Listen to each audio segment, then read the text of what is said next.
बाबा साकार हरि का जो पूरा साम्राज्य है उसमें अलग अलग विभाग बटे हैं।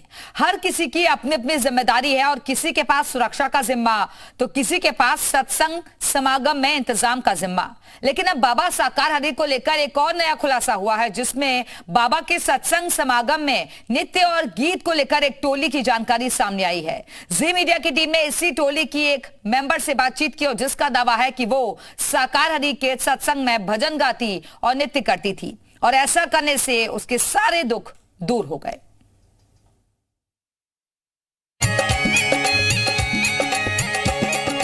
तुम बिन दिखे नाय सहारो मेरे नारायण साकार। पहले पिंक आर्मी, फिर महिला कमांडो का दस्ता और अब गोपिकाओं की टोली। बाबा को लेकर रोजाना नए खुलासे हो रहे हैं और अब बाबा की कथित सम्मोहन विद्या का एक और उदाहरण दुनिया के सामने है। जी न्यूज ने सबसे पहले बाबा साकार के सत्संग समागम में पिंक आर्मी और महिला कमांडो की भूमिका की जानकारी दी थी और अब जी न्यूज के कैमरे पर इससे जुड़ा नया खुलासा हुआ है। नृत्य जब होता है, जब हमारे हरि जी जाने वाले होते हैं तो भैया लोग गाना गा भजन गाते हैं। जब नृत्य करते हैं वो भी नृत्य नहीं होता है वहाँ। अच्छा, कौन सी ड्रेस पहनती हैं आप? पिंक कलर की। अच्छा, तो आप सुना आपने, बाबा साकार हरि के सत्संग समागम में उस पाखंडी को खुश करने के लिए, उसके मनोरंजन के लिए गोपिकाएं गीत गाती थी, नृत्य करती थी।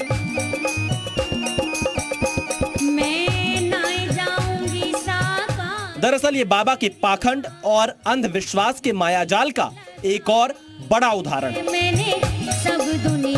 बाबा के सेवादार इलाके में घूम घूम कर ये प्रचार करते थे कि साकार हरि के सत्संग समागम में नृत्य करने से उनके दुख और परेशानी दूर होती है।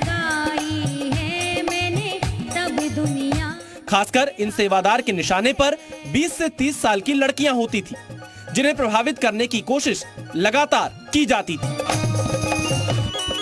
बताया जाता था कि बाबा के सामने जाने से ही उनके सारे दुख दर्द दूर हो जाएंगे। मुझे महल अटारी भाई, हमारे दुख परेशानी हल होती है, हमारा सब चीज। उनके यहाँ पे आने जाने से मेरा दुख मुसीबत सब कट गई है।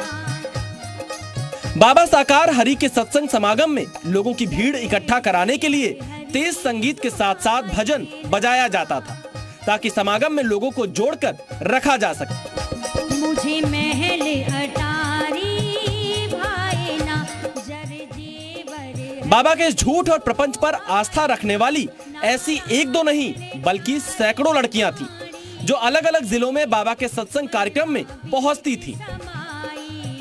हम लोगों में कम से कम होंगे 1700 होंगी मेरी सुखावास से। मतलब कमांडो के वगैरह से वो पता पड़ जाती है कि सत्य के साथ कहाँ होने वाला है।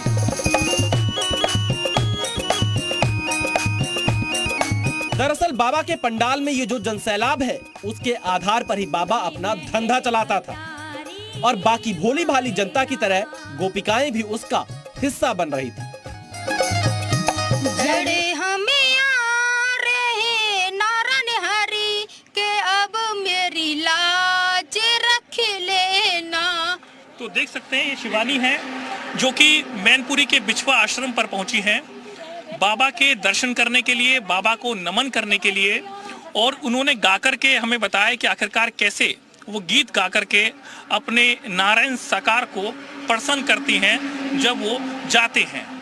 कैमरामैन शेर सिंह के साथ नीरज कुमार गौड़, जी मीडिया, मैनपुरी।